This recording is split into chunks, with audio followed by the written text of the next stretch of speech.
Paneloids, comic books, and more. We are here to talk about Of the Earth with Chris Condon, Andrew Ehrich, and Michael Tivey. FOC for this book will be April 27th, in stores May 20th. Thank you all for being here. I love you all dearly, especially you, Andrew. You are my favorite. Don't tell the other two. Right off the bat, let's just go with the synopsis. Tell me what this story is, and even go into the theme, because I don't even know how to describe the theme. Obviously, it's horror to an extent, but there's other themes there, and sure, I'm not quite smart enough to find all of them. So, Of the Earth is about a woman named Tabitha Black, also known as Tabby. She's running from something. She's running from her past. She's running from her life as a whole. So she's kind of untethered from, what has come before. She's just kind of floating, and she's on the road. And the bad things start happening as soon as she gets in a certain proximity of home. And it just keeps getting worse and worse and worse. And she finally gets home to a little place called Solitude. And she gets to the ranch, and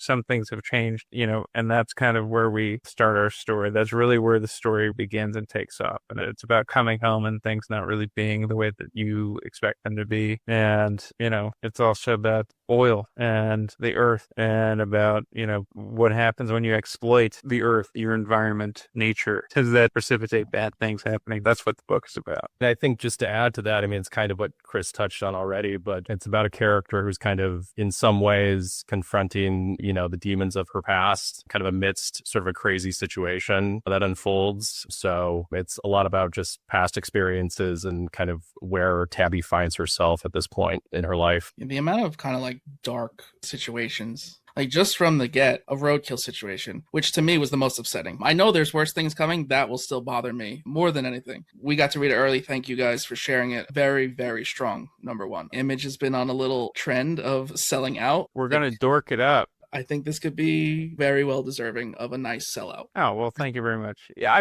I felt like we have a really strong book, and it is an intense issue. There is no doubt about that. I do think it's an intense issue, but I think that there's reasons for it. And just going back to that particular scene that you're talking about, that was the genesis of the whole book for me. That was the start of the whole thing. I kind of thought up that scene, and it was that scene that kind of built the whole book. Really, it kind of was the genesis of the whole thing. I wanted to know who this person was, where they were coming from, where they were going, and why they were doing what they were doing when most people would just drive by. And so that was kind of the impetus for the whole idea, then was like, okay, well, let me figure out who this person is. And that's where the opening scene comes from. And then, okay, so I figured out who that person is. I get to the place where I want them to get to, and then where are they going and what happens when they get there? Kind of built this thing out like that. And this was during like the very intense days of the pandemic. I was probably going through some anxiety attack or something. But it was, kind of was born out of that, and just kind of building on like what would be the most suspenseful way to get to this point. Just kind of like building this kind of horror book, this horror noir-ish book, just like piece by piece, and coming up with a story. And yeah, and in those early days, I even noticed like I talked to like an oil man, and was like getting straight up research from an oil man who was trying to convince me that fracking wasn't bad for the environment. So this is, an original story that Chris came up with, and he a few years ago sent me his treatment for it. I was just immediately into the idea. It's one thing to have like a really cool sort of core concept, like, oh, the story ends up being about this or that or whatever, particularly when it comes to, horror, science fiction. But the character of Tabby right from the start just drew me in. And I knew that, whatever direction the story would go, there was, this very interesting kind of central character. So yeah, I would say, I don't know if it was about a year ago, Chris, or somewhere around there. Basically, Chris and I have known each other for a while, and he basically just asked me if I would come on board as his co-writer. Add to the fact, of being able to work with, Mike and Charlie Adlard and Pip and Hassan, like it was a very easy yes. So jumped in right away. I want to brag for a quick second. Does anyone know what Charlie's first horror book was? Was it X-Files or one of them? Shadow Man. He's been doing it from the start. What does Charlie Adler bring to this book? And how did you guys get Charlie on board? Also, Pip Martin's colors on Charlie just really drive home the kind of eerie factor of his artwork. Yeah, no, she's amazing. It's fun to get to work with her on this too, because she got her start in the industry on that Texas Blood. We did one thing together, but not many people read it. It was our Three Moon story. So it's not as quite of a wide audience. It's more of a niche audience. What Charlie brings to the book? Charlie brings the artwork.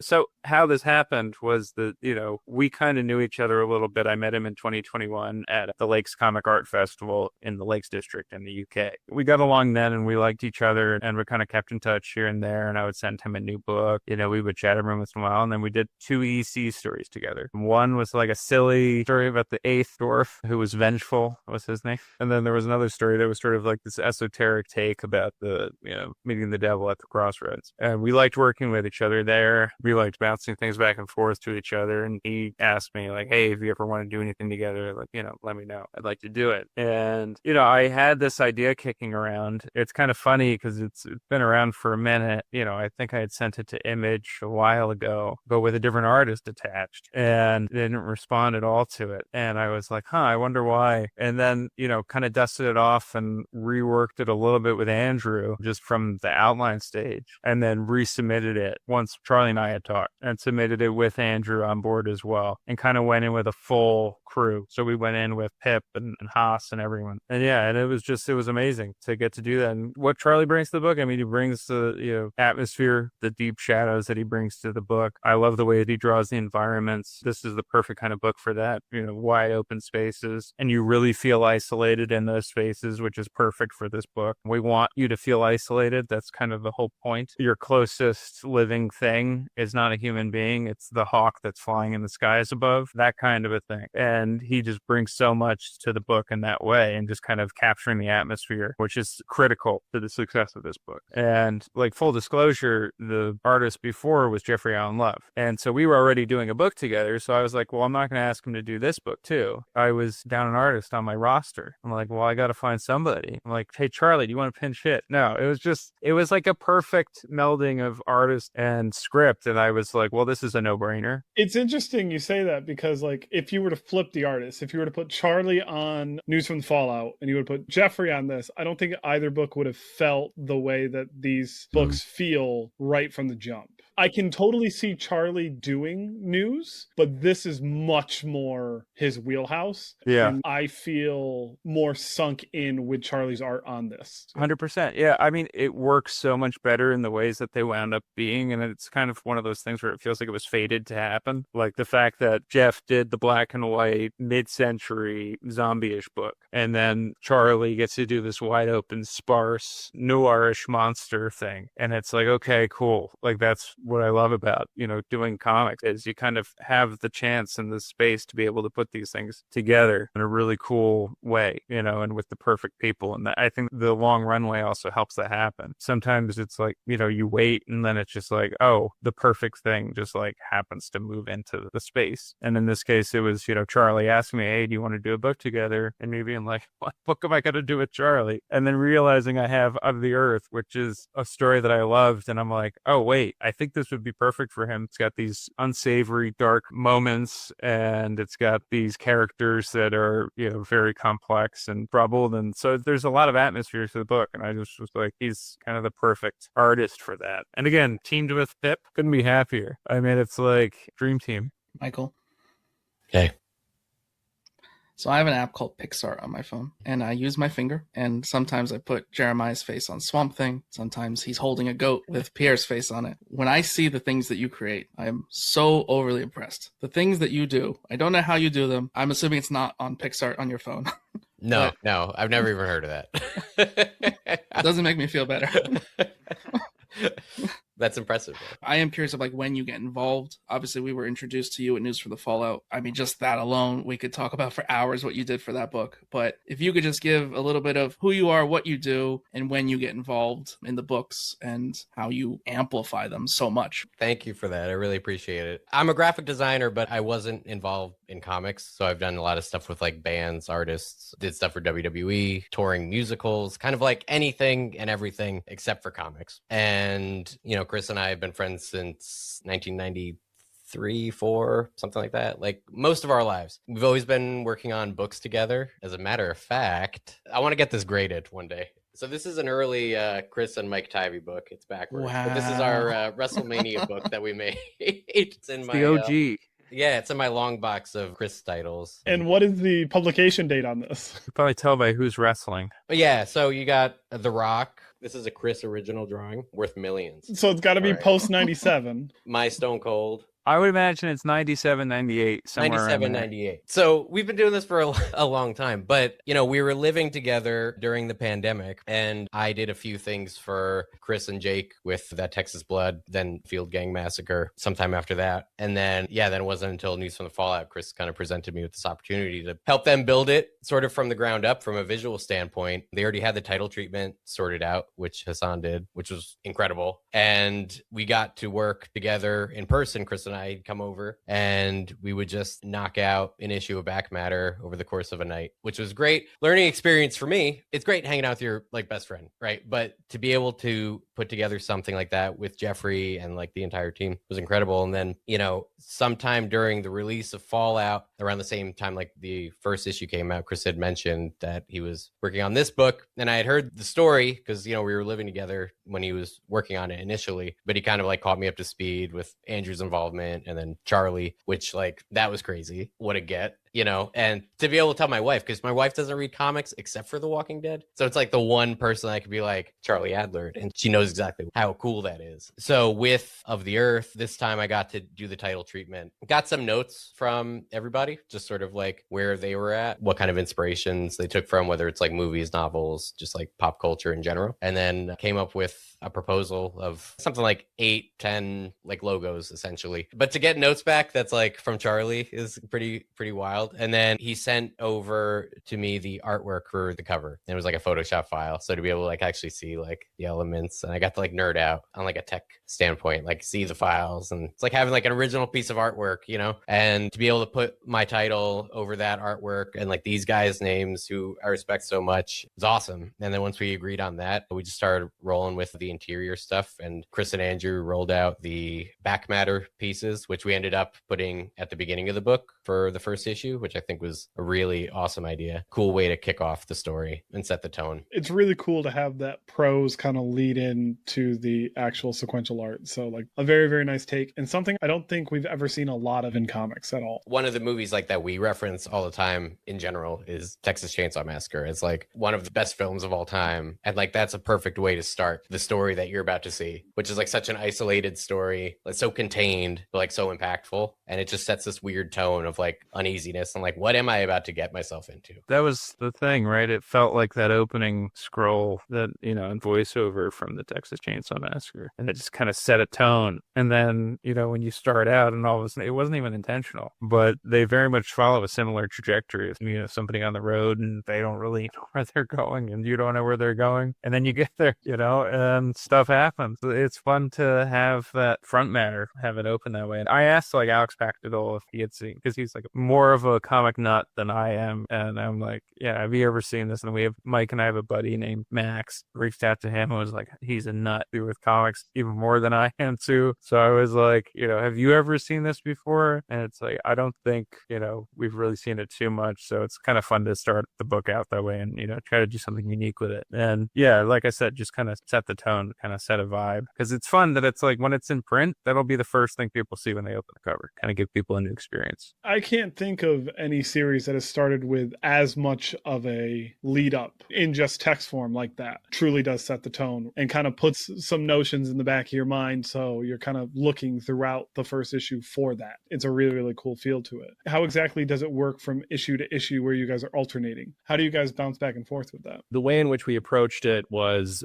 for issue 1, Chris wrote that script and then he sent it to me for any sort of revisions or anything that I would want to add to it. And then for issue 2, I did an initial pass on that and then sent it to Chris, and then he did his pass on it. And then 3 kind of back to Chris, and then, then I did my revisions on it. So it's really kind of back and forth in that way, basically. It's I'm kind of doing sort of the even numbered, I guess you could say, and then Chris goes in and kind of does his revisions. We're sort of adding things as we go along as well. It almost feels sort of not to, say that it's improv exactly, that it's not really. I mean, we're working from something, but it is sort of improv where we're just sort of bouncing things back and forth off of each other. And issue 6 is fun because we kind of each wrote half in terms of like the base level. Because I mean, we did revise it together and, it kind of became a more cohesive thing eventually. But it was, at the start, it was Andrew wrote the middle section and I kind of wrote the beginning section and the end section. And then we kind of kept building them and molding them together. It was really fun to get to do that. I've never really done a project like that before. The few times I've done a project where it's had somebody else as like a writer, it's kind of been more of a situation where they're kind of coming in with their story and then I'll kind of go off of that, whereas this was really like actually,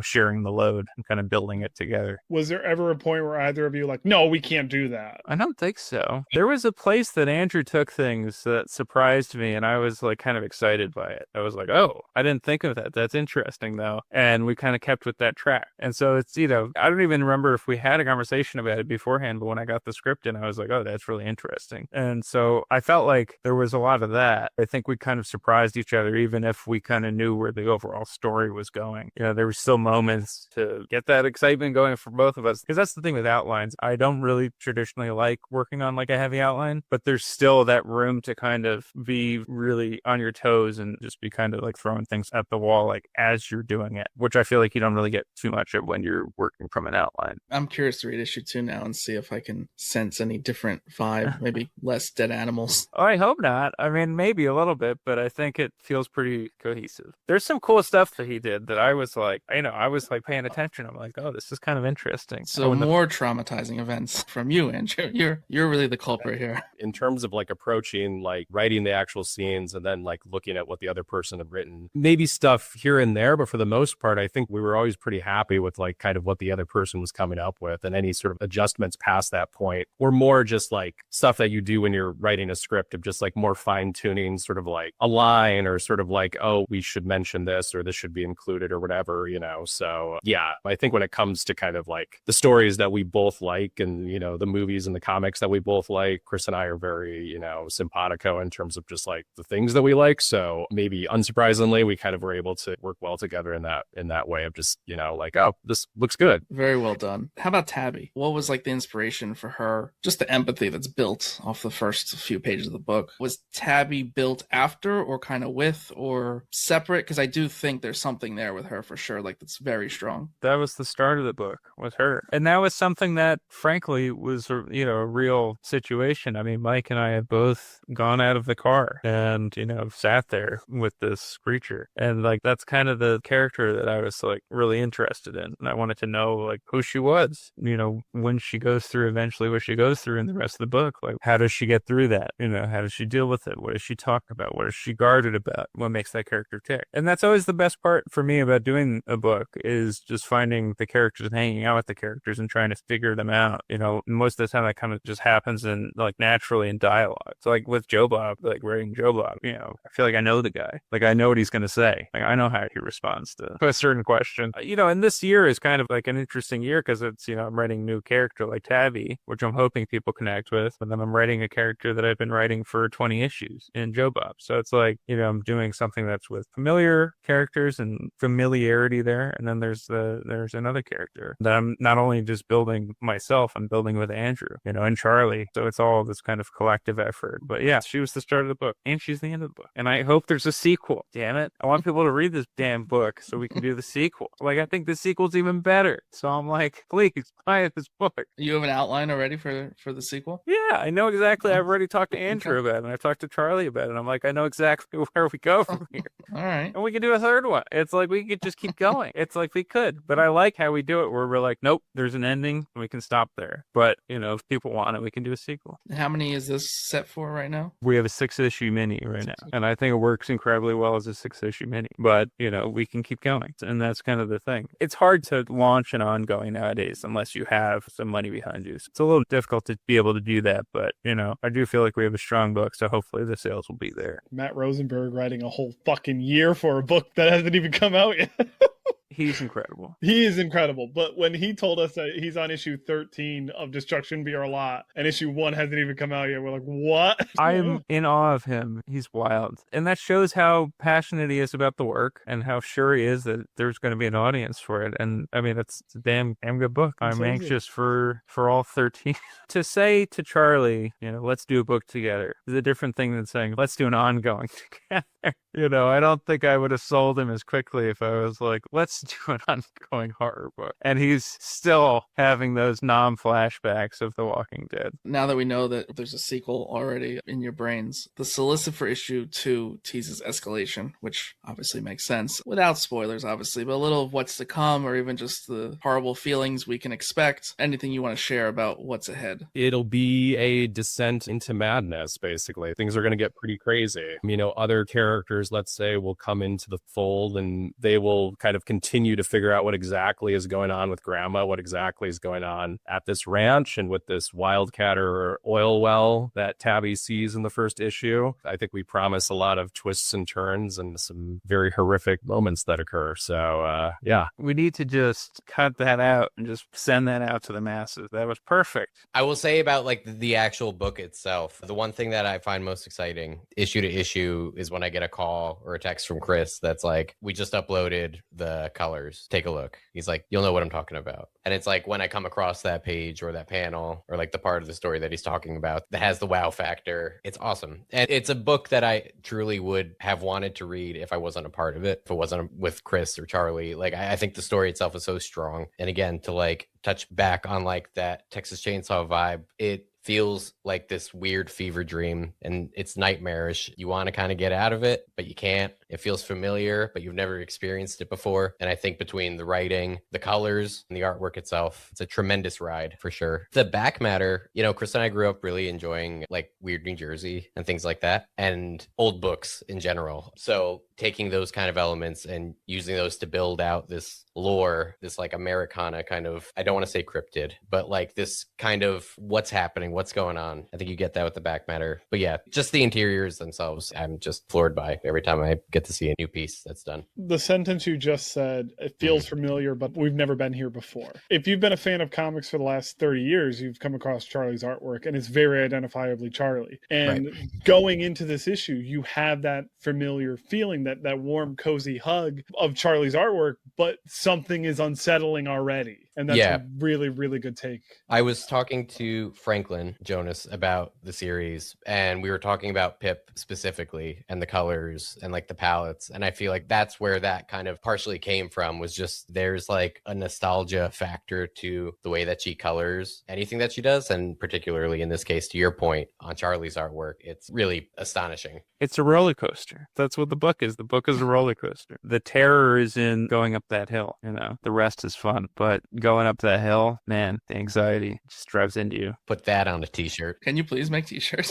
That would not be the first t-shirt request today. So yeah, totally. Ultimate Wolverine ended with issue 16, but on May 20th, we are getting Ultimate Impact Reborn #1. What can you tell us about that? So it's drawn by Stefano Caselli, which is more than enough reason to buy it regardless. But it's also just an incredibly fun book to get to build new characters, to get to see what the impact of the Ultimate Universe is on 616 and, sort of spinning out of, no pun intended, incursion with Miles Morales. It's a action-packed, intriguing first issue. We get a little crazy. There's some psychedelic stuff that's pretty fun, which was fun to get to see Stefano kind of play with that a little bit. And yeah, I don't know, it's just an incredibly fun project to be a part of. I get to kind of, explore what it means to be a hero in the Marvel Universe. What does it mean to be somebody stepping into their shoes and not have expected it? Just kind of thinking about it from that perspective of like, okay, well, what was it like for them? And then trying to apply that to a modern setting. But at the end of the day, the best part of making comics is working with your collaborators, and working with Stefano and my editor, Tom Groneman. It's been a dream. Each issue is just like so much fun to get to play with this stuff. It's great fun. And I hope people enjoy it when they read it. I also think you have the new record with the Hasbro Pulse that showed last week, your Ultimate Wolverine being made into an action figure. I believe it is the fastest from print to plastic of any character in Marvel history. From print to plastic, I think you won. It's the craziest part about this is that I just thought I was saying yes to a cool gig. I didn't think we were going to sell as many as we did. I didn't think we were going to have a toy. I didn't think any of this stuff was going to happen. And the run extended, right? Yeah, we got extended. I did 12 issues and then they extended us to 16. But I also am telling people, everybody really needs to buy Ultimate Finale because that is actually where our ending is. There's 10 pages in there that ends our story. When you buy the trade, that will be the final thing you'll read. So I'm telling everybody,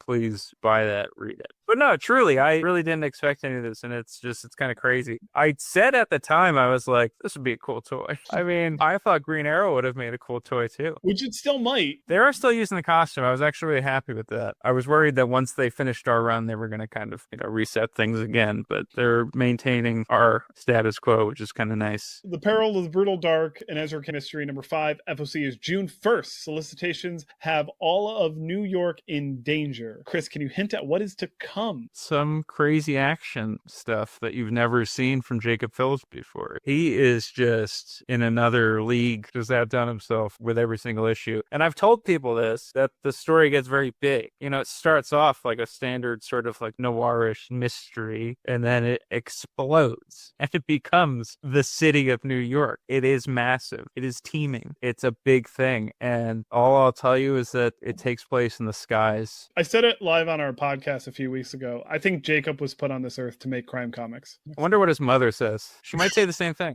Today's issue was great. I really think there might be some nominations for it. I hope so. I hope Jake gets a nomination. I think it's his best work to date. This and Everything Dead and Dying on large boards. So everything is literally gigantic. I bought one off of him. It's like this big and then like this high. It's pretty massive. And he started doing it because he was like, well, city of New York, you got to do it big. It just made sense, and the story gets really big. It made so much sense. But yeah, no, he's amazing. I really hope he does get a nomination. I had to push for them to include his other work. He's been nominated before for his color work, which is, astounding. They would often just mention the Brubaker Phillips books, which are, again, awesome and amazing. And I'm like, he's also doing great work in New Bern and That Texas Blood when he was nominated previously. So I, made sure to kind of poke and make sure that those were mentioned. But yeah, no, he's just doing phenomenal work. And in That Texas Blood, which is coming up. I cannot read cursive. I don't know what was said in the back matter from today's issue. I have no clue. I can't read it. June 20th, 1940. There's a complaint that was filed with the police. A woman's dog has gone missing, and she suspects that this man abducted her dog and possibly killed it. Why are you doing this to the dead animals? We don't know what happened to that dog. I have a dog tattooed on my chest. It's not that type of show, but if you want to, I mean, it's late enough. This is Paneloids After Hours. Michael, if you can just give a little bit more of what you're doing for Ezra with the back matter, because you just keep impressing me with pages that we didn't expect. Yeah, it's like bonus features, which is something that Chris and I always got a kick out of on DVDs, right? I feel like that's something that's missing now. That's a good way to say it, yeah. But and the back matter is like that, and I think sometimes it can kind of be tossed to the side and is more of filler, which I think is a shame because every page in a comic book should be treated equally. I think you're paying for the whole thing, so make it worthwhile. And we like immersive storytelling. I mean, I love immersive storytelling, and I think by being able to build out bits of the universe, we did that with Fallout for sure, in addition to like the website and the phone calls that you can make with that. And we were trying to do something similar with Peril of the Brutal Dark. This is more like police records, documentation, like interview notes, things like that. And what's cool is like we'll do our research before we actually start building these things out. So we find kind of make like a vision board of different documents and textures and types of pens that were used so that we can get the right like ink strokes on things. And, what's difficult too is some of the processes that I do require printing things out and scanning them and photographing them, or like it's not just like all Photoshop stuff. And we did that really heavily with News from the Fallout, like burning pages up and like taking photos of them and all this crazy stuff. And in the trade, inside and back cover, they're scanned in. They're actually an authentic mid-century yearbook. Yeah, so it's dad's yearbook. It's like straight up authentic, which was something that Mike is so good at bringing to the books. So like some of the things, and I don't have the ones from Brutal Dark, but like for Fallout, like this is one of the back, I think this was issue 5, maybe. It's like one of the pages and like newspaper articles that like we make and try to make it like literally as authentic as we possibly can. And we've heard instances of people thinking like either, these things were real or whatever. So, that's an awesome compliment. A lot of this issue, like, with Brutal Dark is strictly like on the police front, which is super cool, especially given like the time period that it takes place. Those props would probably go for money. I love props, and obviously like back matter material, you're not going to like buy artwork of it. There's nothing to hold. It's usually just files, but I'm like, screw that. Like, why not do it? The last page of News from the Fallout is of a guest check, like a receipt from the diner. It's real. The picture of that was taken in my pantry, and it's still hung up in my pantry from when we were finishing up the book. No more specials that or whatever. Was such a fun book to do. We did Of the Earth a little differently because Of the Earth is one through line throughout the whole book. So it's one book that we're pulling from for the back matter. But in News from the Fallout, it was so fun to kind of get to play with different styles and all that. And to get to do it in person. It was like being a kid again and what we were used to do when we were doing this back then. It was such a fun experience too because it had been a while since I did an image book. And then we just kind of hit the ground running and it was great fun. And with Jeff too. Can't forget Jeff, except he was not in our state. That Texas Blood returns on June 3rd with issue number 21. Chris, can you tell readers what to expect with the return? A lot happens in this book. Essentially what happens is it's set the night of the Iraq War invasion. So it's set in March of 2003. And Joe Bob is at home. He's just finished a long shift. And he gets a call from Wilson. And there's been reports of gunfire at the Allison Ranch. And that's the story. We go from there. Basically, there's a full-blown war happening in Ambrose County in 2003. That is a great pitch right there. And we get to revisit some characters from the first volume of that Texas Blood, which is a lot of fun. We get to actually hang out with Travis Terrell, who is a live wire. He's a little kooky, and I really love him. We get to hang out with Randy and Billy. Billy is Joe Bob's kid, who just likes to play his Xbox all the time. We get to hang out with King Benchley, the crime boss, who tried to take Joe Bob's position from him in volume 3. So it's just kind of getting to experience a lot of these characters again. Teddy Kuttner. It's really fun to get to go back and see, okay, this is who these characters were in 2020, and this is who they are in 2003. So that's one of the things that I love about the series, that we get to look at our characters through time, and it's really interesting to see them also in a very pivotal moment in American history. And, in 2003, kind of changed the trajectory of where, this country is going. So really interesting book. Again, Jacob is just doing amazing work on it. And it's so fun to see him go back to this after doing Brutal Dark for so long, to kind of get back into like quiet scenes, people just talking. It's really fun. Any upcoming projects you want to talk about? Any appearances? Just anything you guys got going on that you want to mention really quick? I do not. I'm sure these other guys have some stuff to say, but... Well, you have Of the Earth coming out. Yes, we have Of the Earth coming out, absolutely. And I'm hoping to just kind of figure stuff out, hoping to sort of maybe be involved with some signings on that front. Past that, nothing else to speak of, but hopefully something in the future. I'm on that Texas Blood now, so that's kind of elongating my comic career a bit. I have 2 projects that haven't been announced, and I don't think I can talk about who's involved, but other comic books that aren't with Chris. So that's exciting. We'll see how that turns out. They'll come crawling back. Damn podcasters. Yeah, we have a few signings coming up for Of the Earth, and then we have one coming up for that Texas Blood as well in New Jersey and New York. One's on May 20th. That's in Lawrenceville, isn't it? Final Boss Comics. What he said.